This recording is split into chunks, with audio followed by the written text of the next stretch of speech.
এই পাস্তা খাওয়ার জন্য আর দোকানে যেতে হবে না, বাড়িতেই বানিয়ে নিন একদম দোকানেরই মতো। তার জন্য আমি এখানে পরিমাণ মতো পাস্তা আর নিয়েছি 3 রকমের ক্যাপসিকাম। এরপর আমি পাস্তাটাকে সেদ্ধ করে নেব। এরপর একটা প্যানে অল্প একটু বাটার দিয়ে কেটে রাখা সবজিগুলো একে একে দিয়ে দেব। আর আমি এখানে একটা বড় সাইজের পেঁয়াজও কেটে দিয়েছিলাম। এরপর এগুলোকে ভালোভাবে ভেজে নেব যতক্ষণ না এটার কাঁচা গন্ধ না যায়।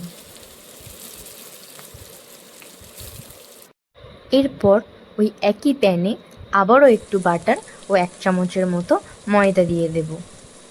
তারপর ময়দা আর বাটারটাকে ভালোভাবে মিশিয়ে নেব। এইভাবে ময়দা আর বাটারটা মিশে গেলে 1 কাপের মতো আমি দুধ দিয়ে দেব।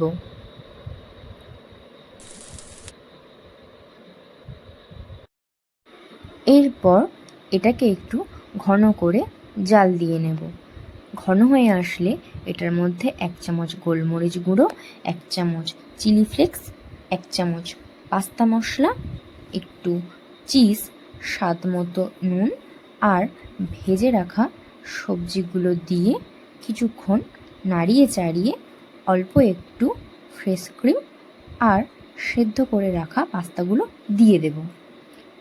তারপর 5 মিনিটের মতো নাড়িয়ে চাড়িয়ে নিলেই আমাদের দোকানের মতো হোয়াইট সস পাস্তা একেবারে তৈরি বাড়িতেই।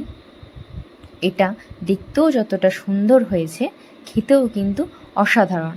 এইভাবে একবার বাড়িতে বানিয়ে দেখো, সবাই একদম চেটেপুটে খাবে।